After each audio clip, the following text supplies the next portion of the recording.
Hi everyone, welcome to my channel. तो आज हम बात करने वाले हैं 12th साइंस के बाद क्या क्या करियर अपॉर्चुनिटीज़ है उसके बारे में। तो लेट्स स्टार्ट इट। जैसा कि आपको पता है 12th में 3 पार्ट्स होते हैं, PCM, PCMB एंड PCB। तो फर्स्ट हम लेते हैं PCM।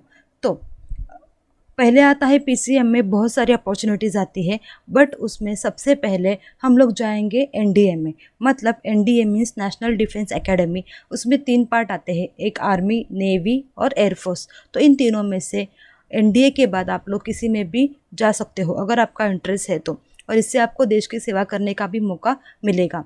And other important part architecture. Architecture में 5 साल का कोर्स होता है, उसके बाद आता है डिप्लोमा, देन 5 साल का bachelor of planning and design.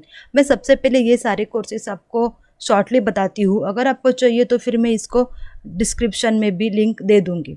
Then third वाला आता है टेक्निकल एंट्री इन आर्मी। अगर कोई NDA के एग्ज़ाम क्वालिफाई ना हो पाए तो फिर टेक्निकल एंट्री वाला भी कर सकते हैं। उसके बाद the most important engineering. Engineering में 4 साल का BE का कोर्स होता है। आप लोग IIT से भी ये कर सकते हो। अगर इंजीनियरिंग ना की तो उसके बाद BSc भी कर सकते हो। BSc में 3 साल का कोर्स होता है जिसमें फिजिक्स, केमिस्ट्री, मैथ्स किसी में भी आप लोग स्पेशलाइजेशन कर सकते हो। एंड अदर इम्पॉर्टेंट पार्ट दूसरा BSc के साथ ही आता है। मतलब BSc के बाद आप लोग MSc कर सकते हो, या फिर इंटीग्रेटेड कोर्स होता है BSc प्लस MSc 5 साल का। बहुत सारे IITs में भी ये अवेलेबल है, वो कर सकते हो। आफ्टर दैट 3 साल का BSc फिजिक्स, BCS, BCA, ये सारे कोर्स है। BSc फिजिक्स में एडमिशन लेने के बाद आप लोग 3 साल के बाद इंजीनियरिंग में भी एडमिशन ले सकते हो। बाय चांस किसी को एडमिशन नहीं मिला इंजीनियरिंग में कम मार्क्स के कारण, या फिर नीट या फिर CET में कम मार्क्स के कारण, तो फिर वो लोग डिप्लोमा भी कर सकते हैं। उसके बाद इंजीनियरिंग के सेकेंड ईयर में एडमिशन ले सकते हैं, या फिर फिज़िक्स से भी वो लोग जा सकते हैं इंजीनियरिंग में अगर उनको जाना है तो। उसके बाद आप लोग MSc कर सकते हो और MS भी कर सकते हो, जो यहाँ पे नहीं दिया है। फॉरेन से भी MS कर सकते हो, और जिसको मैनेजमेंट पे जाना है वो लोग MBA कर सकते हैं, और 3 साल का MCA कर सकते हैं। बट सबसे इम्पोर्टेंट बात है MSc और MBA 2 साल का होता है। ओके, देन आता है film television diploma. Okay, FTII से आप लोग ये कोर्स कर सकते हो, 1 से 2 साल का होता है। फिल्म एडिटिंग वगैरह ये सब इसमें आता है, but for your kind information ये थोड़ा सा कॉस्टली कोर्स है। Then last is hotel management. Okay, ये भी बहुत अच्छा कोर्स है, अभी इसमें बहुत ज़्यादा स्कोप भी है, hotel management and all this.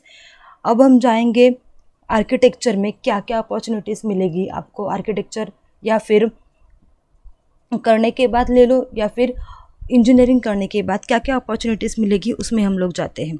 ठीक है, आर्किटेक्चर के बाद अगर आपको चाहिए तो आप डिग्री कंप्लीट कर सकते हो। मतलब भी आर्किटेक्चर के बाद और 2 साल का कोर्स है वो कर सकते हो, कहीं पे इंटर्नशिप भी कर सकते हो। बट नेक्स्ट जाते हैं हम लोग इंजीनियरिंग में। इंजीनियरिंग करने के बाद आप लोग जा सकते हो IAS एग्ज़ाम में, बहुत सारे एग्ज़ाम दे सकते हो। उसके बाद सारे गवर्नमेंट जॉब कर सकते हो, जैसे कि जॉब इन रेलवेज़ या फिर पब्लिक सेक्टर में, मर्चेंट नेवी में जा सकते हो, मरीन इंजीनियरिंग में जा सकते हो। उसके बाद ME कर सकते हो, 2 साल का ME होता है। उसके बाद आप लोग इंजीनियर तो ऑलरेडी बन जाओगे, और टीचर भी किसी भी कॉलेज पे पढ़ा सकते हो, और ऑब्वियसली MPSC UPSC भी कर सकते हो। ये सब ऑप्शन BSc के बाद भी अवेलेबल है। मतलब ग्रेजुएशन के बाद सारे मोस्टली सरकारी जो भी नौकरी है उसमें आप लोग अप्लाई कर सकते हो। Then defence direct entry. Defence में आपको डायरेक्ट एंट्री मिलेगी इंडियन नेवी में या फिर एयरफोर्स में। ऑब्वियसली उनके एग्ज़ाम्स हो गए, IFS ऑफिसर बन सकते हो। आफ्टर है MS, जैसे कि मैंने बोला BSc के बाद आप लोग 2 साल का MS कर सकते हो फॉरेन यूनिवर्सिटीज़ में भी, और यही सेम है आप लोग इंजीनियरिंग के बाद भी कर सकते हो MS और MBA। देन आता है MTech भी कर सकते हो IIT से, डिफरेंट IIT से।